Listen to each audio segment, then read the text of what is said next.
Thank you.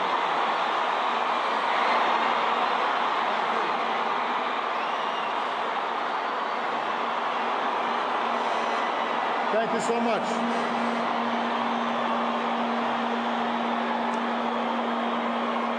Thank you.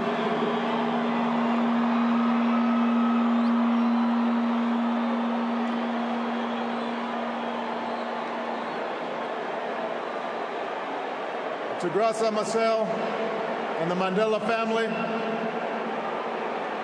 to President Zuma and members of the government, to heads of states and government, past and present, distinguished guests, it is a singular honor to be with you today, to celebrate a life like no other. To the people of South Africa,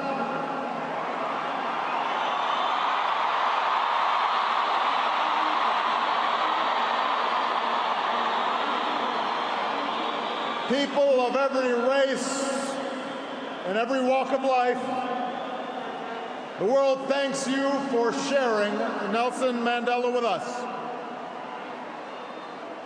His struggle was your struggle.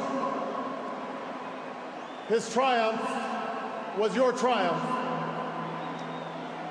Your dignity and your hope found expression in his life, and your freedom, your democracy, is his cherished legacy.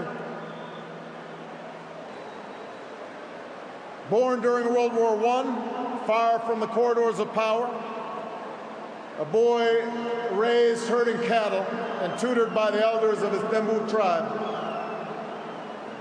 Madiba would emerge as the last great liberator of the 20th century.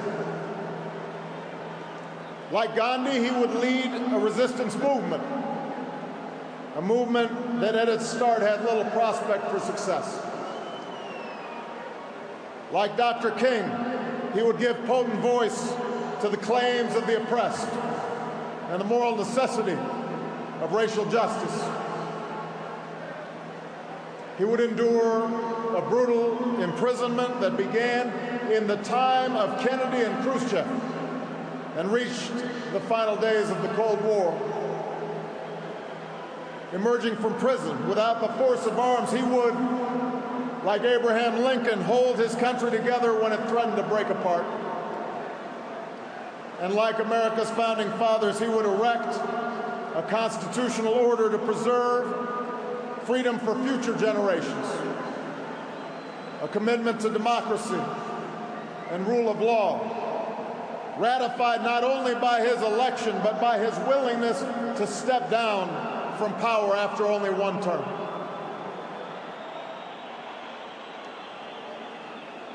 Given the sweep of his life, the scope of his accomplishments, the adoration that he so rightly earned, it's tempting, I think, to remember Nelson Mandela as an icon, smiling and serene, detached from the tawdry affairs of lesser men. But Madiba himself strongly resisted such a lifeless portrait.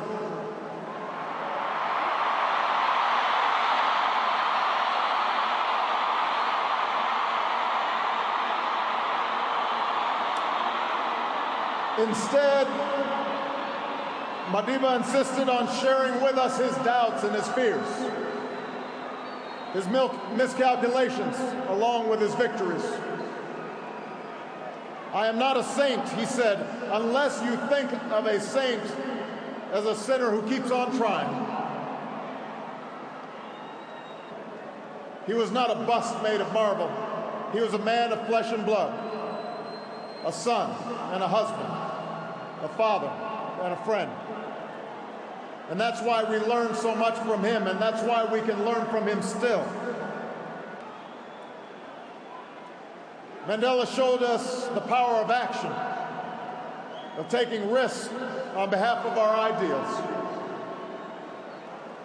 And we know he shared with millions of black and colored South Africans the anger born of 1,000 slights, 1,000 indignities, a desire to fight the system that imprisoned my people, he said.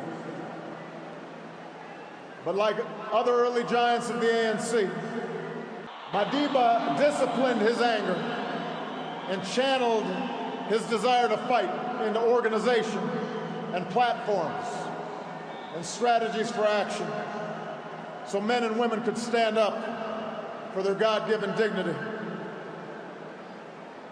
Moreover, he accepted the consequences of his actions, knowing that standing up to powerful interests and injustice carries a price.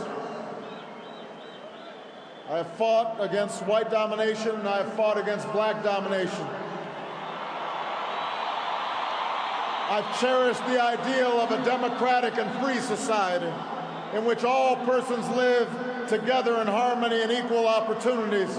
It is an ideal which I hope to live for and to achieve, but if needs be, it is an ideal for which I am prepared to die.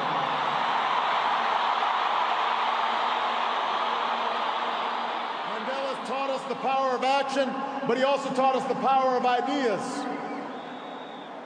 the importance of reason and arguments, the need to study not only those who you agree with, but also those who you don't agree with. He understood that ideas cannot be contained by prison walls. He used decades of prison to sharpen his arguments. And he learned the language and the customs of his oppressors so that one day he might better convey to them how their own freedom depends upon his.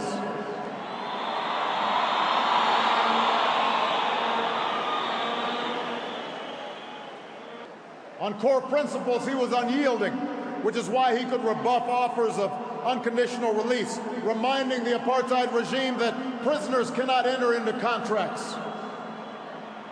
And because he was not only a leader of a movement, but a skillful politician, the Constitution that emerged was worthy of this multiracial democracy, true to his vision of laws that protect minority as well as majority rights and the precious freedoms of every South African. And finally, Mandela understood the ties that bind the human spirit. There's a word in South Africa, Ubuntu.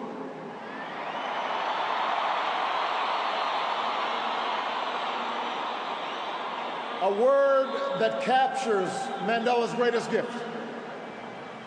His recognition that we are all bound together in ways that are invisible to the eye. That there's a oneness to humanity. That we achieve ourselves by sharing ourselves with others and caring for those around us. We can never know how much of this sense was innate in him or how much was shaped in a dark and solitary cell. But we remember the gestures, large and small, introducing his jailers as honored guests at his inauguration, taking a pitch in a Springbok uniform that revealed the depths of his empathy and his understanding. He not only embodied Ubuntu, he taught millions to find that truth within themselves. It took a man like Madiba to free not just the prisoner, but the jailer as well. To teach that reconciliation is not a matter of ignoring a cruel past, but a means of confronting it with inclusion and generosity and truth. He changed laws, but he also changed hearts.